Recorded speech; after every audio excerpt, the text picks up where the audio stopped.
Hey, welcome to another episode of What Matters Most. I'm Fawn Ellerbrook, and I've got a question for you. How do you feel when faced with an opinion that's different than yours? Even more so, when you're faced with a person passionately advocating for an idea that you passionately think is wrong, with a capital W. The truth is, people who think differently than us, even on the things that matter most to us, they're not the enemy. So how do we practice friendly discourse and keep open minds without abandoning our core beliefs? How do we cultivate the ability to challenge our own perspectives in a way that strengthens us and our community in the end? In this episode, I sat down with Pastor Josh Earls and Tim Moore to chat about approaching conversations with humility and understanding. And then the conversation just went a variety of places, as it usually does. In the end, I hope you hear a group of people candidly sharing their own way of thinking, asking questions, and even challenging each other's ideas a bit. I also want to point out that we talk about each of our own struggles with depression and anxiety toward the end of the episode, and we ask some unique questions about these experiences. Just like we've said before, if you are experiencing any type of emotional or mental health struggle, please reach out to somebody for help. These struggles are real, and I want to remind you that you are so deeply loved by God, and there are a lot of resources out there for help. You don't have to walk through it alone. See the show notes for our contact info. We would love to point you in the direction of some professional resources. So with all that being said, let's jump into our candid conversation on this episode of What Matters Most. I just kind of wanted to talk about how do we agree to disagree? How do we have friendly discourse, healthy discourse, and then remain friends or remain in healthy relationship or just healthy ourselves? How do we handle people not seeing things the same thing that we do? How do we handle being in a diverse world ideologically, I guess? Because we talk a lot about diversity, in race or socioeconomically, I think, in culture, but it doesn't seem as accepted to have ideological differences and it be okay. Like, we're very uncomfortable. What it seems to me, we're very uncomfortable with people who believe differently than us because, I don't know, why do you think that is? We'll just jump right in. I would ask the question, are we as a nation really that way? Like the majority of the nation really against people having a different point of view? Yeah. Or is that what is promoted? The loudest voices. The loudest voice yeah. that is seeking potentially to create division. Because I find myself having discussions with people that we can disagree on topics because we have relationship, and that. But I do think that it is definitely growing more polarizing, and we are being put into echo chambers, and things like that. I would say a piece of it, I think, is because that we live in a feedback loop that is biased and supports our point of views, given what we interact with the devices that we use, and everything is kind of tailored to us and only going to serve us up information. So I think that can serve to isolate and keep us from seeing what else is out there. So I don't know. I think that's a piece of it. Yeah. Yeah, I think that's good. And what I don't want this conversation to be is like a bash on culture, because culture isn't inherently good or bad, I don't think. But yeah, we just can see things differently. What do you think, Tim? I think that I agree with what Josh said, and it's, to me, it is whose voice is being elevated, and it's also the leaders that partly that we're putting into place, but it's also you can see the shift happening in our existing leadership. There's just not much more. There's not a lot of moderation happening in who we're putting in these positions. And how would you define moderation? I think not necessarily being, I don't think you have to necessarily be moderate on policy, because if you have strong beliefs, you should have those strong beliefs. Absolutely. But the dialogue, the way we go about communicating those beliefs and our points of view. I mean, I think if you go back and listen to debates, 20 years ago, you'd probably think you're living in a different country compared to what you hear today. It's all about the attack. It's all about personal attacks, demonizing, minimizing, calling people stupid and deplorable, and all kinds of things that doesn't invite any sort of reconciliation, conversation, or coming together at a table. It's all about painting someone as radical right, radical left, whatever, and our politicians aren't doing anything to help that. Because I feel like it's kind of like, a family and a parent situation. Do you parent based on what your kids naturally want to hear? Do you parent what they need, and it's not going to feel good to them at the time, but they hopefully will eventually grow accustomed to that and want to do what's right? So I feel like if our leaders and the voice of and not just political leaders, but all the voices that we choose to engage with and listen to, that we give power to influence us, if they were to take the unpopular and probably less profitable approach to just have decency, speak to people, stand up for what you believe, but speak respectfully to other people, then I think eventually it would work some of this toxicity out of our system. But it's also going to take, I think, on a micro level, just people doing this. It's going to take regular conversations and people choosing not to go down that road and engage. Yeah. Yeah, that's good. Do you think, as you were talking, I was wondering, and when we were just thinking about this, because even I can see in myself when I'm maybe talking with somebody who sees things differently than me, I can maybe approach it like, I don't want to be wrong. I'm not necessarily trying to prove myself right, but it can be, there's just like this level of discomfort, or I'm pretty careful about what I put in my brain, like what I read, or, things that I watch. Do you think that in the church, we've kind of developed like a discomfort with that because of some of like, at least in, our denomination's context of, you shouldn't watch movies, you shouldn't play games, or do you guys feel like we've developed this discomfort and almost swung too far away from that? Like, or maybe I have some residue of that. Sure. I think that, the way that I grew up, the denomination that I was in, there was a big move to be like in the world, but not of the world. And I think we went too far with that scripture. And they did say things like you shouldn't go to movies, and in some cases you couldn't even play card games, and it was a complete separation. And then there was the rise of the evangelical culture, where we tried to recreate things like we have our Christian movies, and we have our Christian books, and our Christian T-shirts, and our Christian Frisbees. And Christian Frisbees. It was Christian everything, and it was such a speaking of against the culture, rather than trying to I think redeem, and bring the kingdom of God here. And so I think that's part of it.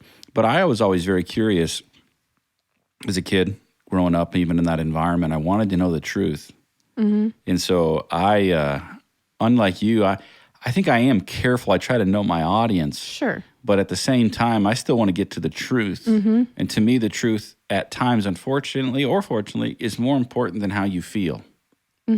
So I think it's, partially what you're saying, but I think it's also the elevation of feelings to the point of feelings are the most important thing, and feelings can dictate reality, and feelings can inform truth, where it's like, no, what's the truth? And if this conversation makes us uncomfortable, or if I need to pursue, avenues that lead me to the truth that make me uncomfortable, then I should do that, because the truth is what's precious, and the truth is all that we have.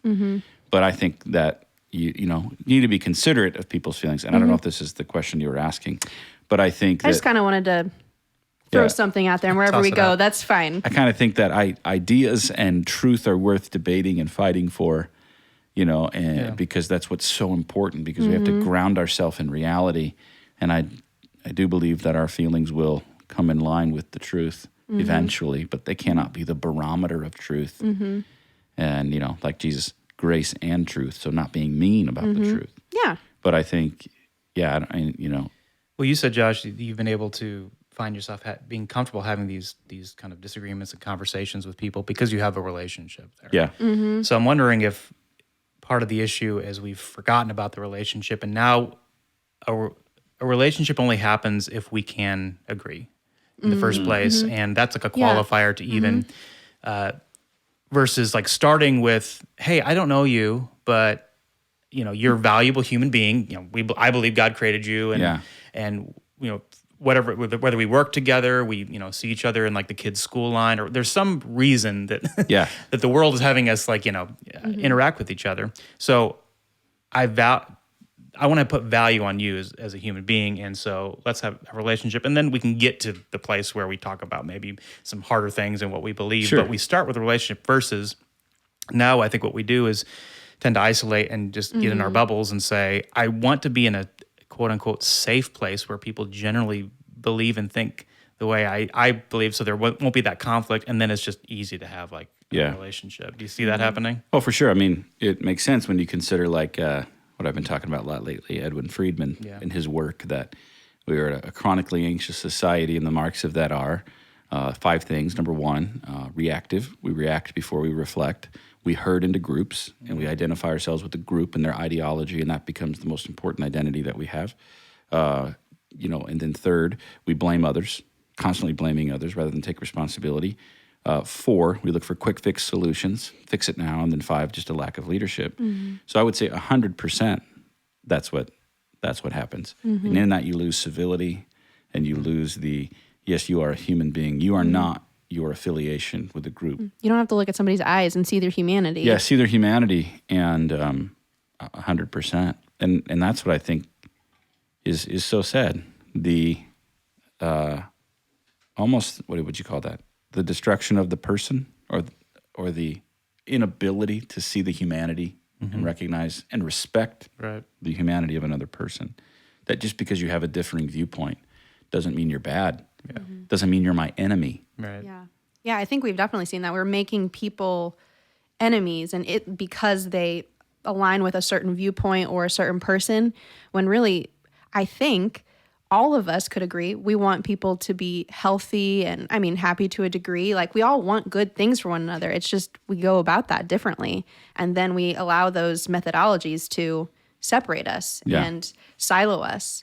I sent you guys that podcast. You should listen to it, with Malcolm Gladwell and Adam Grant. And it was several different conversations that, like, a part of the podcast. But in one section, I guess Adam Grant has just released a book, or at the time of that podcast, it's old. He had just released a new book, and he was inviting Malcolm Gladwell in front of a university audience to criticize and critique his work, and like to have friendly conversation. And he's like, I want you to give me critical feedback. And I thought that was just so cool of how they had this friendly discourse of something that I'm sure when you write a book, like, that's pretty intimate to yourself. Like, that's something you're putting out into the world. But to even say, or like in academia, they have peer-reviewed papers. It's like, I've spent sometimes decades working on this research, and then now tear it apart.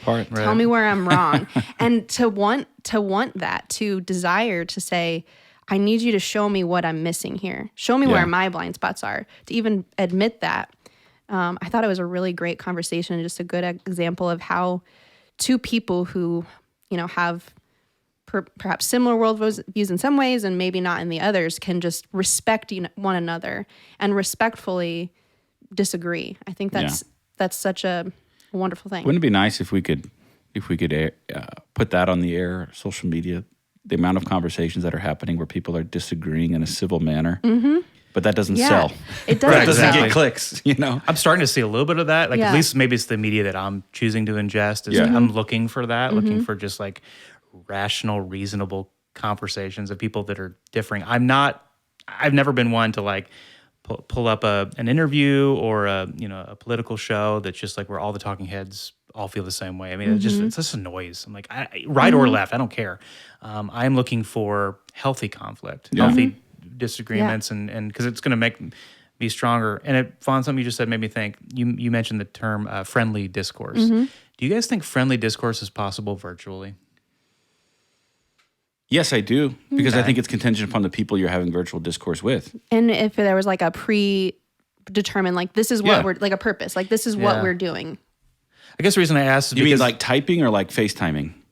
Whatever method versus like you mentioned, it was like, literally, a room.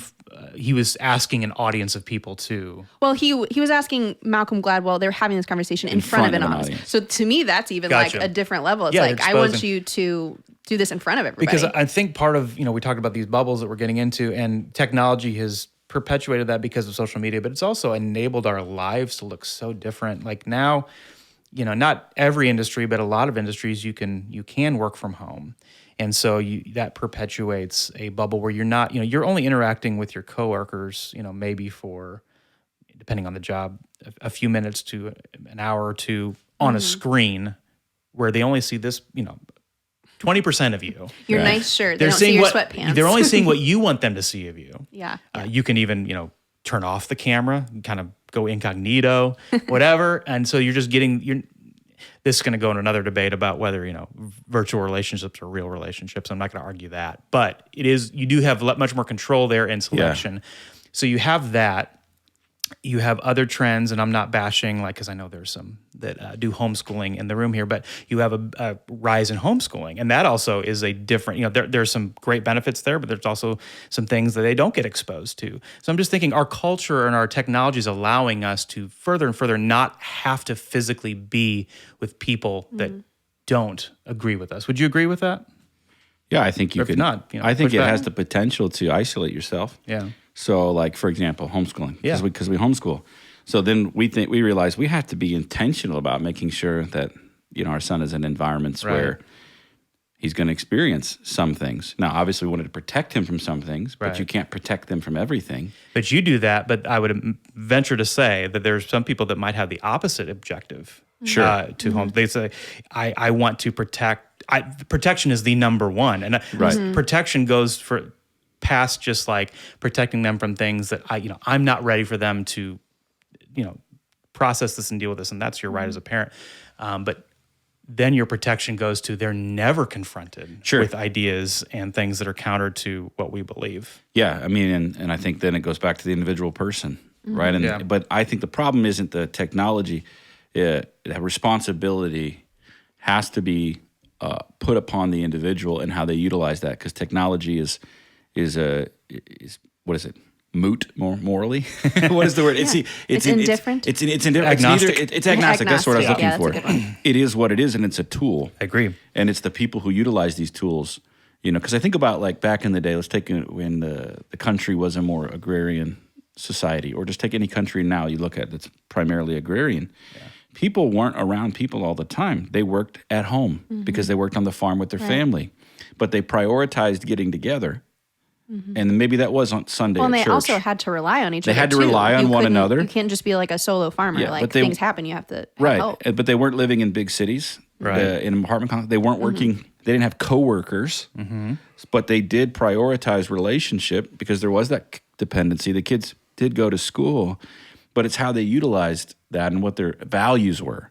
So I kind of wonder, the discussion can't just be, is social media doing this, which it's obviously having an effect. Yeah, sure. But the values at play for the individual utilizing those things is that, because if we're not careful, we all do this, we can, part of being the chronic anxiety, which isn't like a feeling, but the virus that's infected the psyche of every person, we could be quick to say technology, social media, when it's not the reason. It's what are the values of the individuals using those tools, right? And then it probably sounds kind of black and white, like how I put that, but I was really more thinking I didn't mean it that way. No, we should keep disagreeing. That's the point of this podcast, right? That's our topic of the day. We just kind of naturally happened upon it. That's right. That's good. But I'm thinking you're drawing some clarity out of what I'm saying. What I'm meaning to say is that not inherently bad or detrimental to our society, but because we have this technology now, we don't have that might be it's a more recent history, like the last 100 years that we've had, like you said, these co-working environments where you have to go to a physical office, and kids go to school, maybe depending on where you live, with a lot of different kids in different backgrounds and socioeconomic classes, all that stuff. That's a newer thing, but that's been what's been normal for a long time now, and so that's been interrupted now, and so it's going to cause. I think it could potentially have a natural drift to more bubble and isolationism. Oh, I agree. So we do have. So it is incumbent upon us individually, if we're going to engage and leverage technology to make things more efficient and more, friendly to what we want our lives to look like. It's going to be incumbent upon us to intentionally recapture some of those environments where we have to be around people that are different than us. I kind of liken it to this technology was given to us is like giving a 10-year-old $1 million and expecting them to steward it well. With no prior training, no prior thing. It's like, here you go.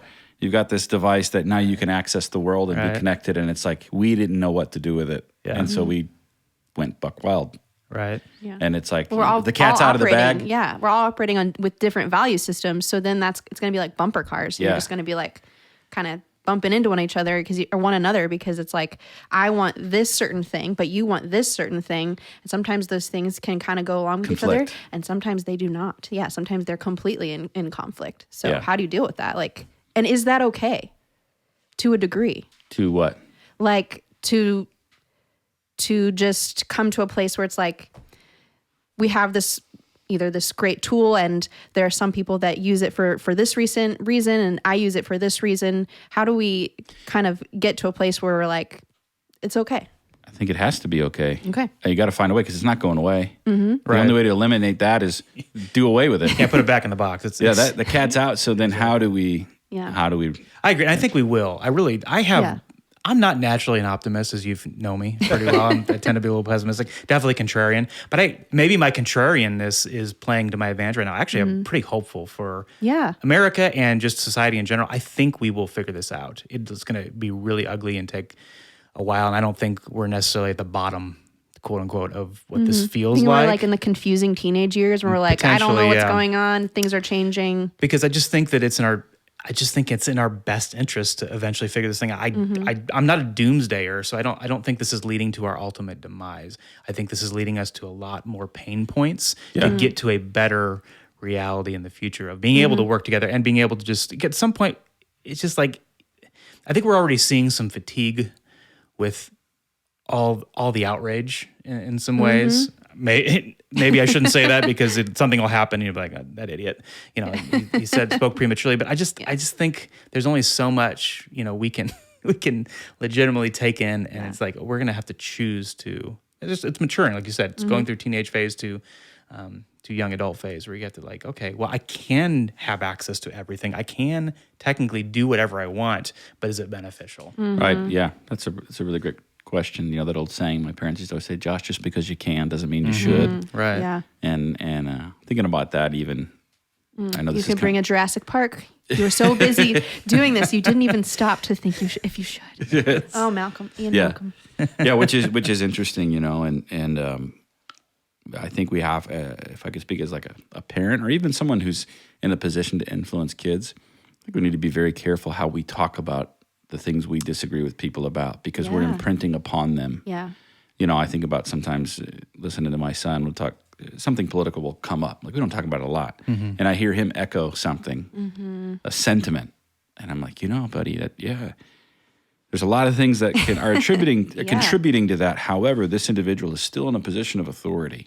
Yeah. And we need to make sure we speak respectfully. We can speak the truth in love, but we need to respect authority. Right. Because I think there's this movement to flatten everything, to flatten I hate to use the word hierarchy because that's like a buzzword now, but to flatten the authority structure to say we're all equal. Right. And that's a movement against the concentrated power centrally that's it's decentralizing, and we're more empowered to cause and affect change, which is good. Like, have a voice. Yep. Now, how do we use that voice? Yep. That's really important, because we can't have anarchy.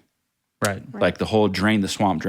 Okay, drain it, but what are you going to fill it with? Right, yeah, what's going after that? Like even this may be controversial, make America great again. Okay, whatever. You never told me what made it great in the first place. Yeah, what is you great? You didn't root that in an ideology and a philosophy that said, this is what made America great. Right. These principles, these things, you left it to the imagination. And that was the point. That was by design. The point. Yeah. It was by design. Very effective. Was it beneficial? I don't know, but it was definitely effective for a campaign and a season. It motivated, and then everybody got to attach what they thought made America great. Yeah, and that's why I can identify with this candidate, because he didn't specify, like you said, what we're going after. It's whatever I view. So he's for me. I think we almost just assumed that's like, that is what made America great. Correct. And that's what everybody else thinks too. And then when you're like, well, this is what makes America great. What are you talking about? Like, that's crazy. Well, and even that statement's polarizing because if you're someone who, well, it wasn't great for me, so why would I want you to take me back to something that wasn't great? Right. It's actually proof in the true. pudding. It just was like a shotgun went out. Yeah. And I think the opportunity was, let's get together and debate and talk about what are the again, I come back to values. What are the values that we can agree on that are important, that become the bedrock and the foundation? Because everything we believe and think has to have a foundation. It has to, because if not, I think it was like Malcolm Muggeridge or G.K. Chesterton, that's something to the effect of that if you don't have it, you step out into thin air.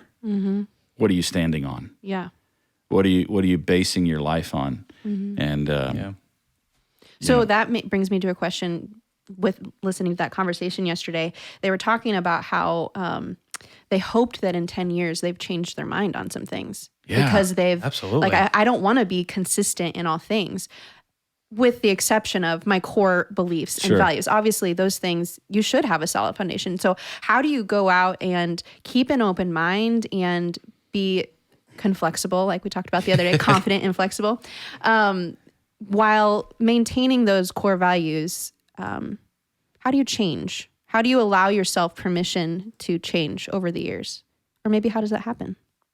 Well, you got to have humility and, That's what I was thinking. Recognize that, like, what you feel so right about today, you got to know that there's a possibility you'll be very wrong about it. That I thought in the 20s, right? I'm like, oh gosh, I was so wrong. And I love that. Like you said, like, I hope to be wrong about some things in 10 years. 'Cause if not, then we've anchored ourselves to You're something. so blind. Oh my goodness. Yeah. What are we choosing not to look at just to say I've been right this whole time, you know?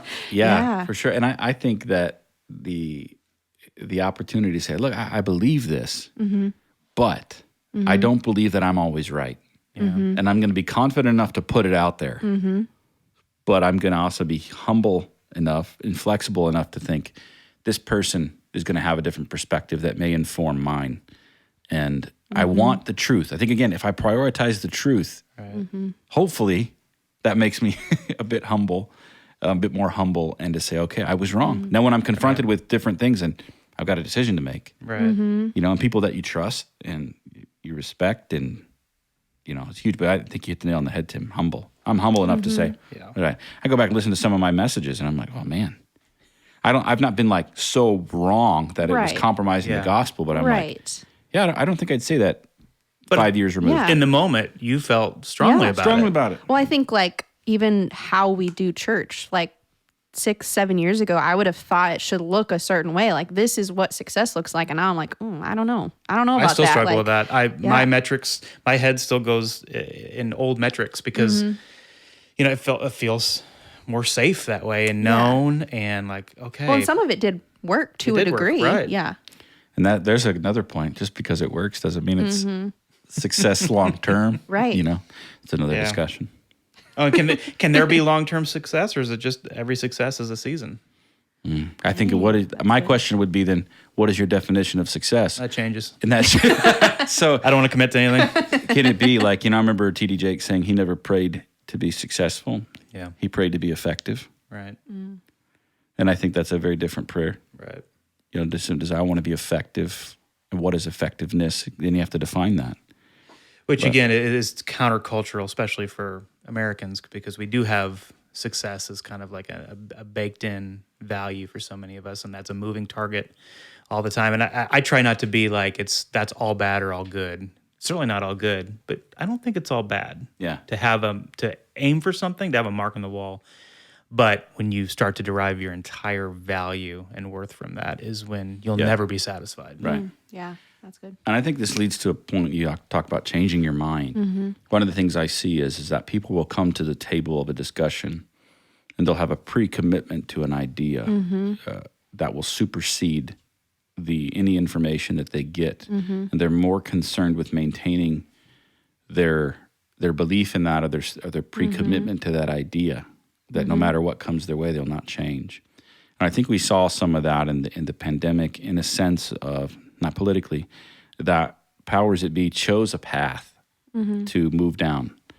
And they committed to that path. And when evidence to the contrary arose, they were more committed to the path they chose than to the evidence that was telling them, you were wrong. Your assumption was wrong. And can you imagine if the humility would have been at play to say, we chose a path, we missed it in these areas, and now we're going to go this way. But no. You don't hear that on either side. Either side. It's not. That's what I'm saying. It's like, who's going to be the adult in the room? Tim for president. No. I'm humble enough to say that would be a terrible idea. I'm just kidding. But you know what I mean? Who's going to be the adult in the room to say, what do you think that would say if a major leader or candidate would get up and say, here's something I got wrong? I think it would be amazing. I think like people a pressure would be relief like, valve, I feel like. there would be a group of people that would be like, ha ha, told you so, you're weak. Oh, but I think the Let 'em do it. majority of the country would say, Thank you. Yeah. thank you. Yeah. The humility. I mean, think about your own life when a leader comes to you and says, you know what, I missed it on that. You were right. I'm sorry. Do you think, well, you're a horrible leader? Or do you think, I think I can follow you more? Because you were humble enough and courageous enough to admit that you were wrong. Right? Yeah, and I think too, as a society, having the flexibility, because with some of those things you talk about, the commitment to this process, there are also things unfolding. So for me, thinking like, oh, well, they're just changing their minds every 5 seconds. I'm like, well, yeah, because nobody knows what's going on. Like, how can you know? So we also have to be flexible and like be able to interpret things for ourselves and have understanding for people who are making decisions, because I've never made decisions for thousands of people before. I've never done that. No. And while, you could argue all kinds of things about power and control and whatever, but we have to have flexibility there too. Yeah, 100%. And I also think it comes with a certain level of trust. If you don't trust the person you're talking to, then you're not going to be vulnerable or willing to hear what they have to say. Back to civility and at recognizing the humanity and so that's really hard too. I don't trust that you have my best interest or the best interest or the truth, interest of the truth.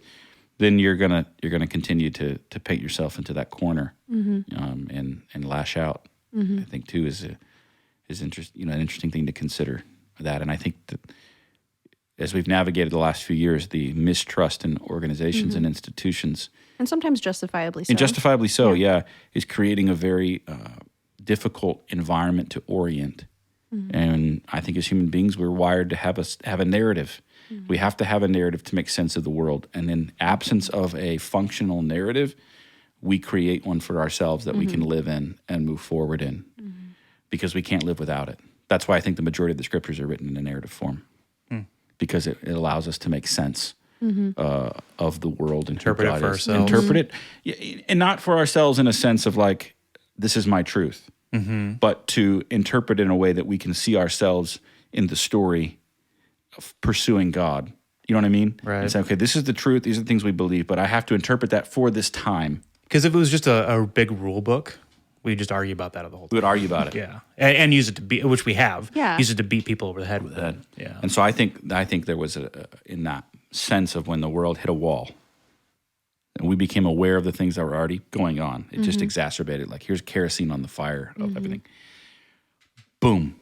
How do we make sense of this? We've never encountered it. We've never been this way before, like it says in the Bible. We've never been this way before.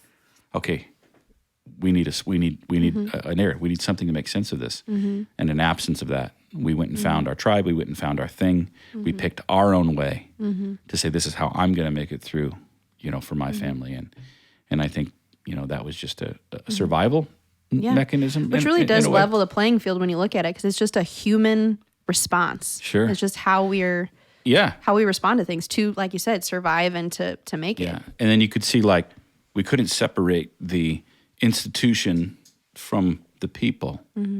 And I think we lost empathy.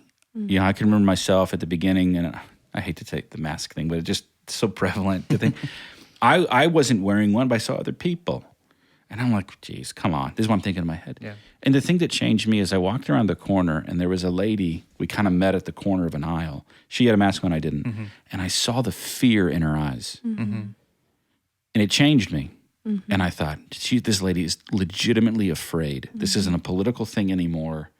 This isn't an ideological thing. This lady is afraid. Maybe she had cancer. Who knows? Right. Yeah. Or maybe someone she loves is sick or... Yeah, and I made the decision for me of like, holy cow, I want to try to be more human in this and have empathy And I think we've lost sympathy. We're losing that capacity to have sympathy and empathy for one another. And to my point, that only happened because you physically had to interact with her. Exactly. So it's like That's true. There are if you don't ever put yourself in that position, and that's a good how would you ever even know that? Yeah. You know? So to move it out of the pandemic, because we want to go there, because it's and when you disagree with someone, it's like one of the things our values here is we don't handle conflict through email. Yes. We don't handle conflict through text to the best of our ability. Right.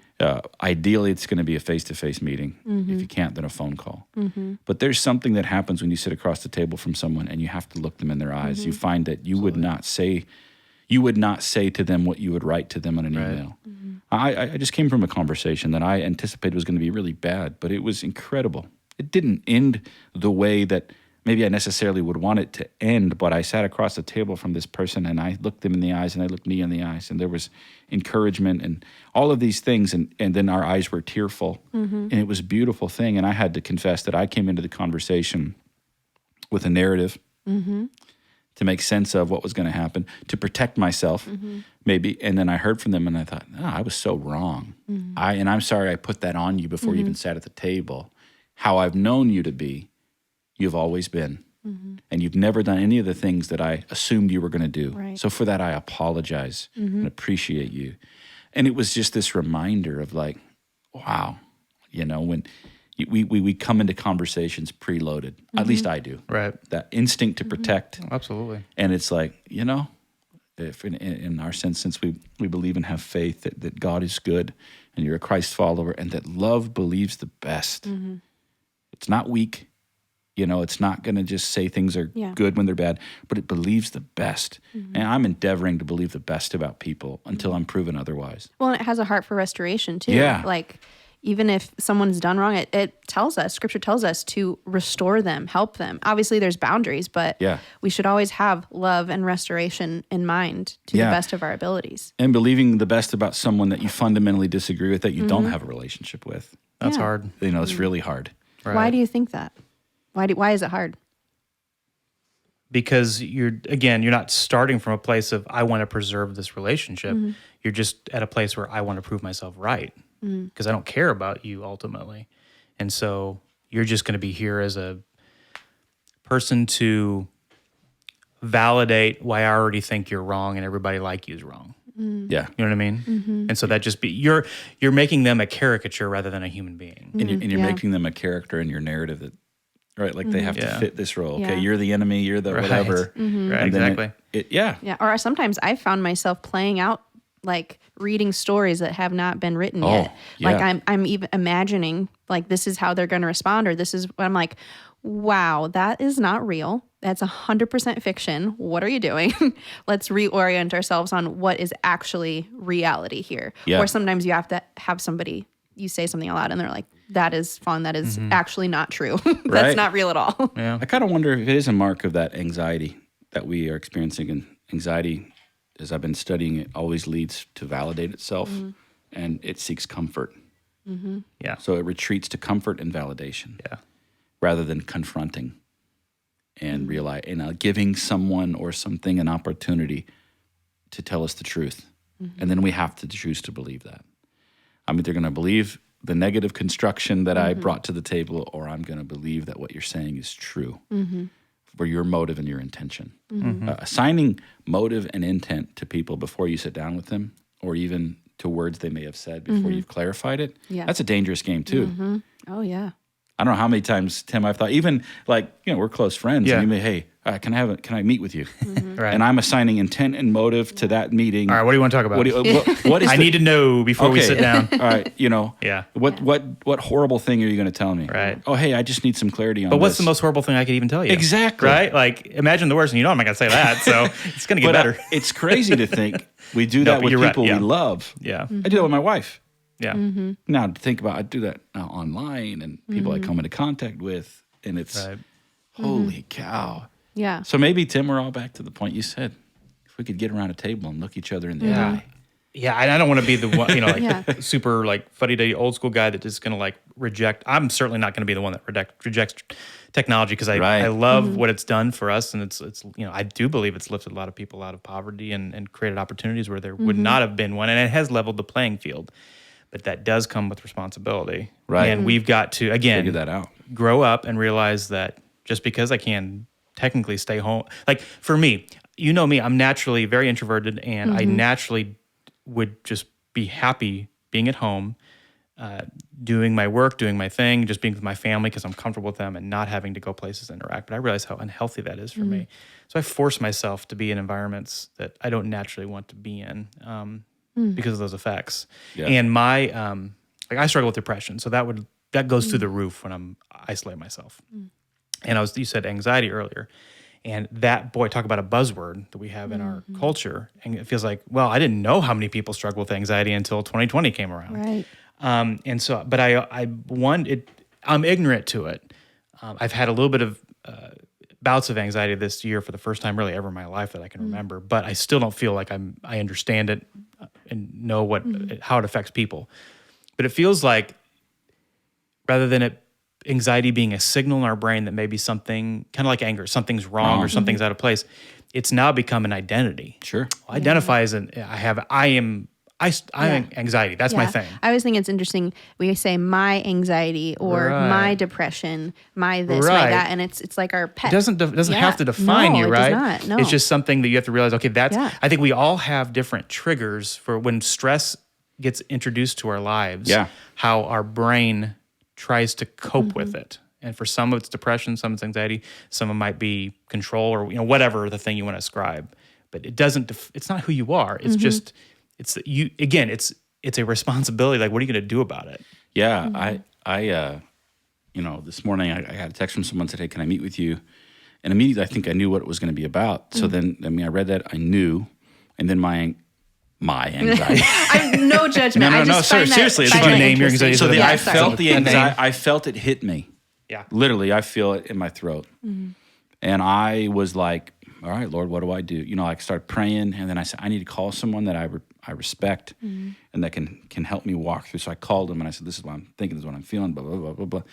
And I was like, okay, take responsibility. It was a signal that I knew something was wrong, and I knew where I would go with it. So just, I think, taking an opportunity, if you're going to head into a conversation with someone you're going to disagree with, call someone who's outside of it, non-biased, that can, as we've learned about the wise mind, that this combination of the emotional mind and the logical mind, rational, can come together, give you wisdom, that you can walk into a conversation with someone or a discussion a bit more level-headed, and to kind of help you reframe. I think that's a huge way to do that. Do you guys think you can, because I think both of you have been very honest about that's been something that you've dealt with. Can you get to a place where you learn how to cope with it, and like maybe initially you need a lot of external help with it, and then eventually you can learn to kind of live with that and recognizing it as again, not a defining thing, but just a signal, and it's never going to probably completely go away. You're going to you're just naturally going to feel anxious when there's moments that you're nervous about, you're not sure about. Because I think that's what I've gone through with depression. Like there's been a point years ago when I was on a mild antidepressant.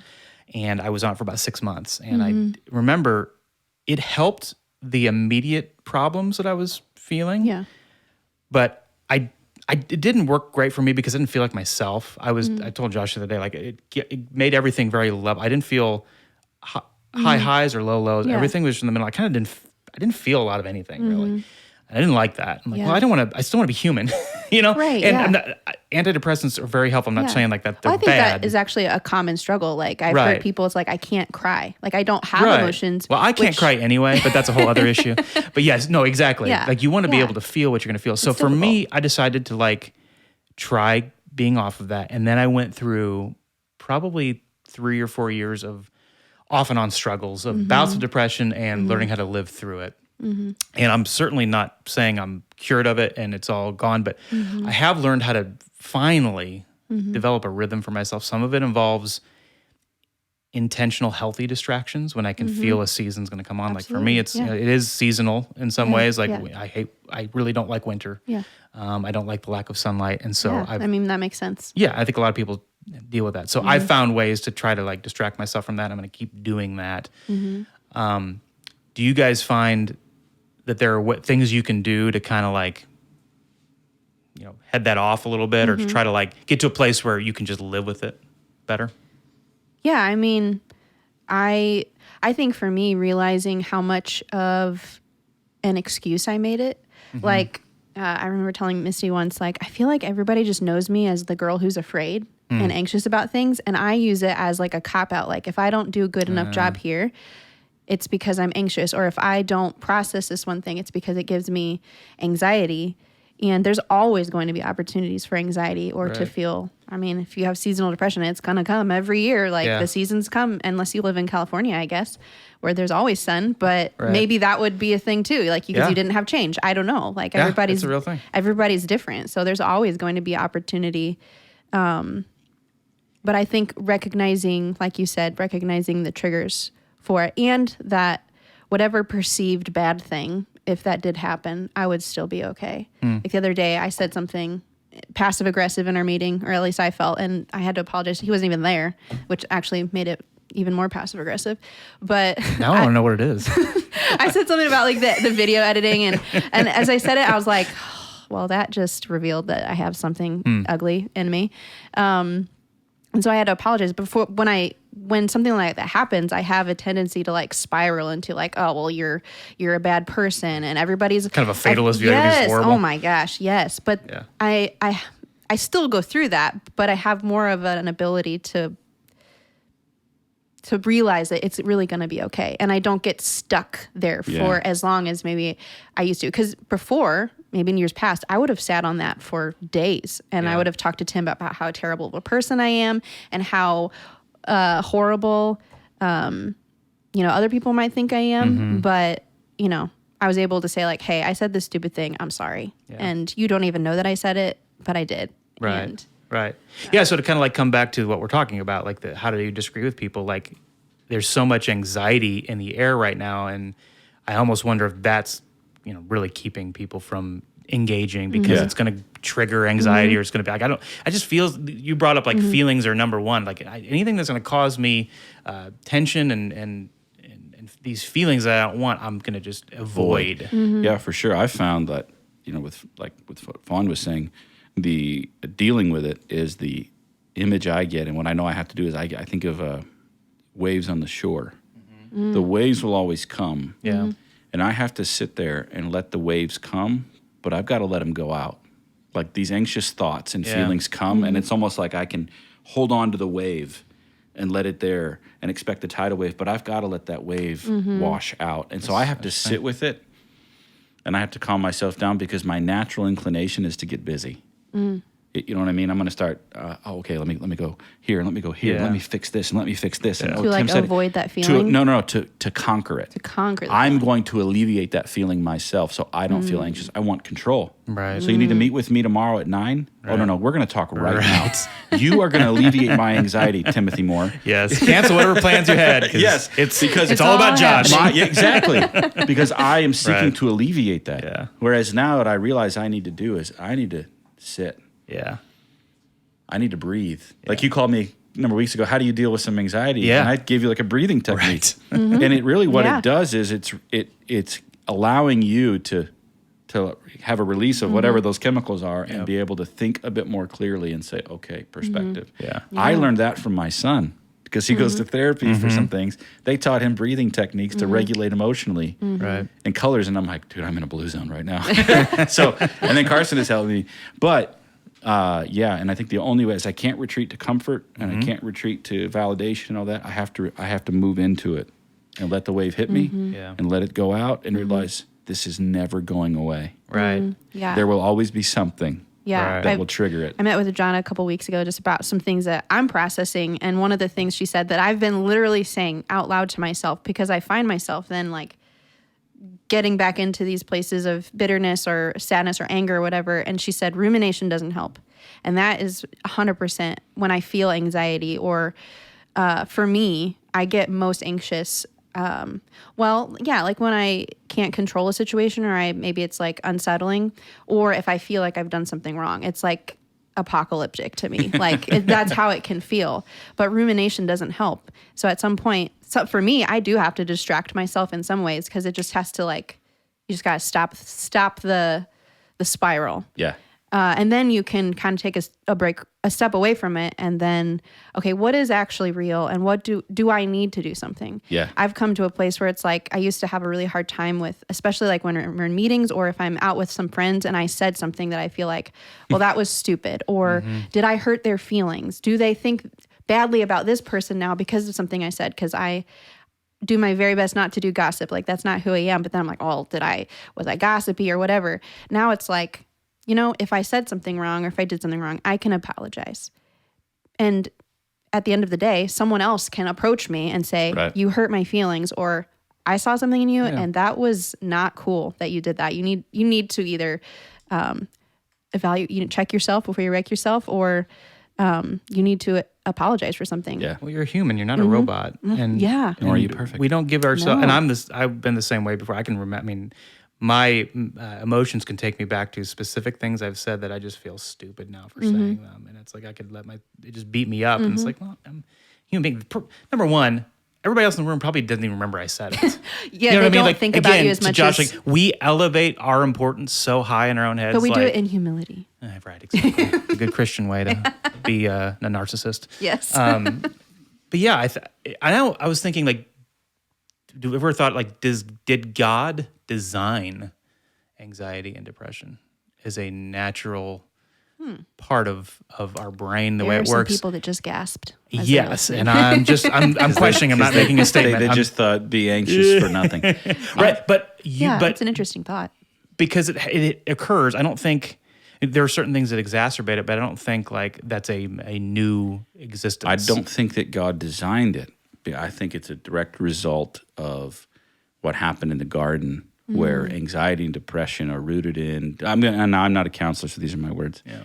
In a lack of trust in God, that He created us as a Christ follower. As a Christ follower. Yeah. In the garden, they didn't trust that God had created them sufficiently, because the enemy said, "Did He really say, if you want to be like God?" They could be no more like God than they were in that moment. So anytime we attempt to take control of our lives in a way that says, "God, you are not enough," anxiety comes because we're inadequate. Depression comes because we can never meet our own expectations and we can't fulfill ourselves with any pursuit. So I think it's a direct result of the... Right. And I'm not trying to say that like we can just will all this away and, people that are depressed are just sad and they get over it, and people that are anxiety are just nervous and they need to get over it. I'm just wondering if that's how those things start and then left unchecked and you know what I mean? Get the place. I think it's different for everybody, because there are people who have legitimate like biological imbalances, and without medication, they're not going to level out and feel like a 100%. normal That's human true. being, But and I also wonder with creatives, as you were saying that, I wonder if creatives are more open about it or more in tune with it, because creatives tend to be more open to their emotions, because you have to feel your own humanity to be creative in certain senses. I wonder that. Right. Yeah, I'm a creative. I'm very logical. So like my brain, the only reason I went there is I'm thinking, okay, I'm looking for a formula, like what causes what, right? And so I'm thinking like, depression or feeling that is maybe an extreme version of a discontented state. And that discontented state, honestly, is the impetus for creativity sometimes. Because if we were all just content all the time, I don't know how much art would be created. Right. You know what I mean? Yeah, absolutely. I don't know if that's fair.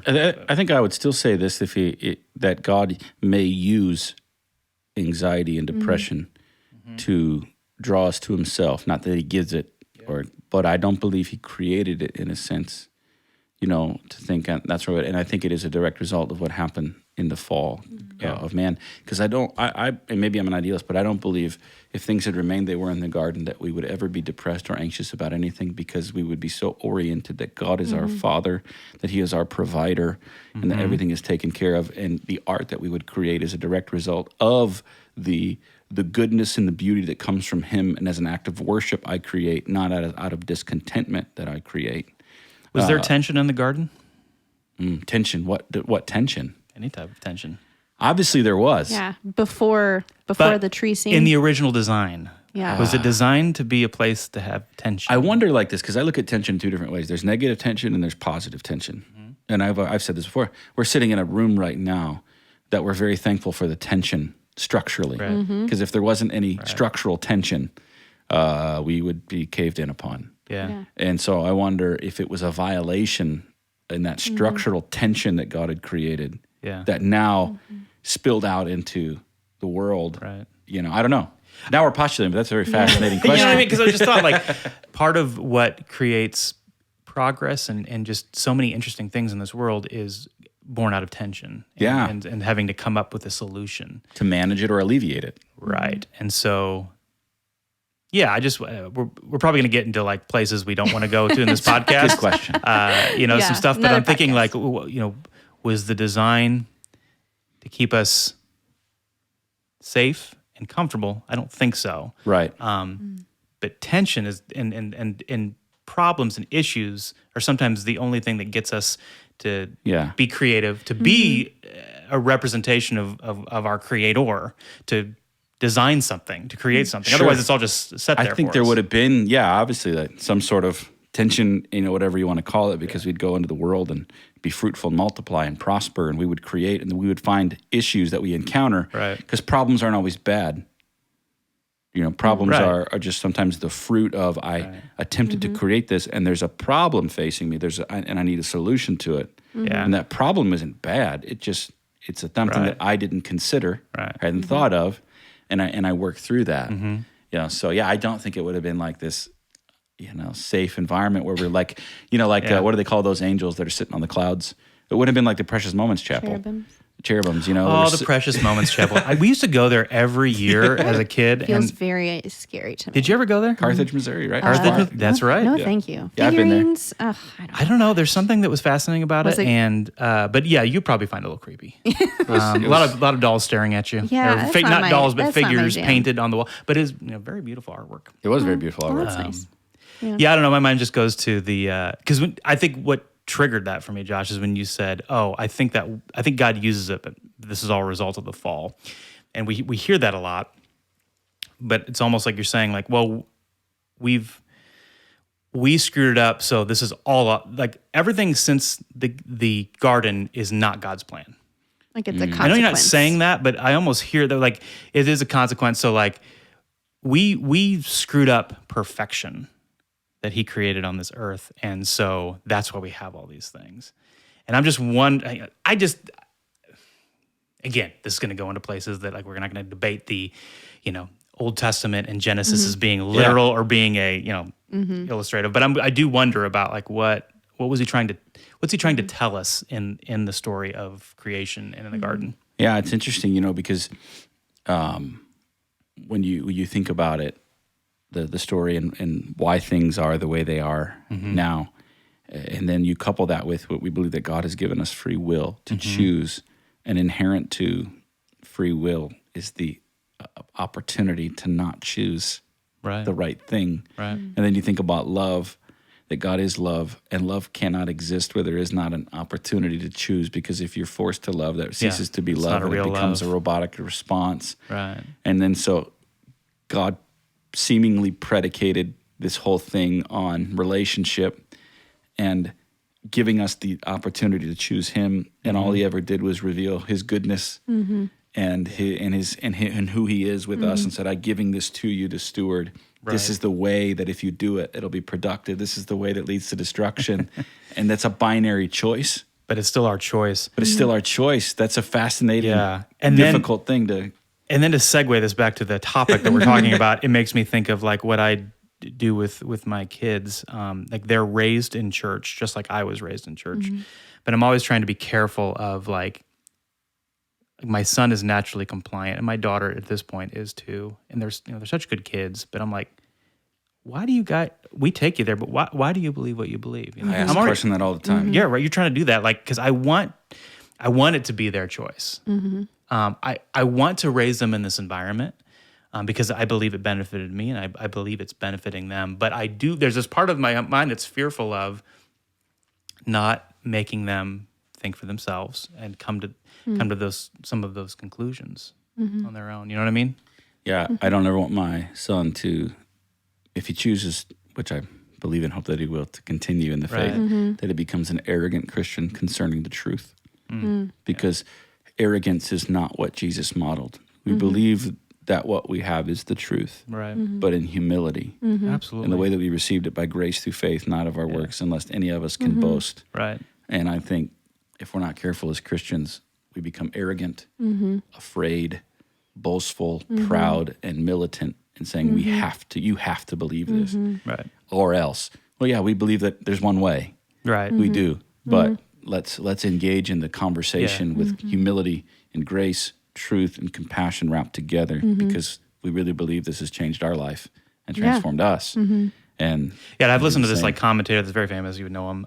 That's an atheist that has made the argument that like it's fine to teach your kids, about God, about your worldview, Christianity, whatever you want to call it. But they were saying, but if you do that, you should teach them about everything, and then let them make their own choice, because that's how they can. They were logically thinking that would be. Yeah. So I don't agree with that, because again, why would we teach our kids everything and say, well, you pick one? Because like if that's our conviction and we believe that, why would we not want to pass that along to our kids? But I think there's something there about again, not isolating to the point where you're never exposed, and it's never even an option to question, consider, and make your own choice. Yeah. Right. Well, you have to. I think it's the ability to think critically, and the comfort and practice of thinking critically. Like when you are in high school and you are in an English class, like that is your, there's literary analysis. You're looking at text and trying to determine what they mean. And then you can determine if that resonates with you or it doesn't. But just having that ability to be presented with an idea and take, whether it's completely off the wall, whatever, that's fine. But then be able to take some of the things from that and learn and move forward. And then you have your core convictions as you develop those. But I think if we only, like you said, are presented with what we agree with and one way of thinking, then it's almost our beliefs are flimsy because they haven't been challenged. Right. If we don't go through struggle, our beliefs haven't been challenged. Right. And then, we can't understand the humility or the humanity in other people. Yeah. Because we can forget because we're so committed and attached to one thing. So I think we just talked about, the sermon series, Surface Tension, week 3, Journey Through the Wall, either 3 or 4. It's not if a wall comes, it's when. Right. And it's at that wall that the faith is tested. Your belief system is tested. The goodness of God is tested.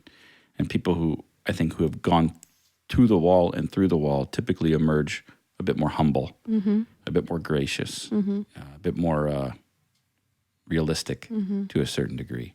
What is it? There's a statement, I can't remember. Faith that has not been tested, has not been proven. Can't be trusted. Can't be trusted. Yeah. That's what it is. Yeah.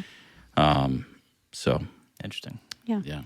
Yeah. So I think what we've done here is really to bring it all back together as we're faced with a variety of ideals and people and experiences. It's important to, number one, I think the most important thing we've talked about is to be humble, to approach it in humility and recognize that we're all humans. We're all trying to figure this life thing out one step at a time as new things come up. And to, I guess, keep an open mind and to not be afraid of change and to not be afraid of learning new things as we go, while also remaining committed to the truth. Yeah, correct. Stay flexible or conflexible. We came up with that word in our meeting the other day. Confident but flexible. Flexible. But that might be your first book. And I would say this, a reminder for us as who believe that truth is not just a concept. Right. The scripture says that the law came through Moses, but grace and truth came in the person of Jesus Christ, and he claimed to be the truth, and he's the personification of the truth, and he's a person, and let's look at his character. And how he interacted, and that's a distinction that we think the truth can be just some words on a page, right? But it's not. It's a person, the person of Jesus Christ, and that's what animates and empowers us as Christ followers, and roots us, and helps us weather those storms. Yeah. I think we ended on the most important note of all, that as Christ followers, we have the Holy Spirit to help us navigate the ebbs and flows of life. While some things are clear-cut, a lot of living is a bit more on the uncharted side, left for us to follow His guidance to the best of our ability, as we also remain rooted in the unyielding truth of God's Word. If you're listening and you're not sure about what all that means, please reach out. We'd love to tell you more about what a relationship with Jesus looks like. With the holidays in full swing, I hope this reminds you to make room for a variety of perspectives at your table and to approach conversations with humility and the desire to understand rather than to simply be right. We're all created in God's image and we all have inherent value. If you enjoyed this conversation, share it with a friend and subscribe or follow on your favorite platform. Thanks so much for tuning in to another podcast episode. It's such a privilege to share the space with you wherever you're listening. We'll see you next time as we continue to discover what matters most.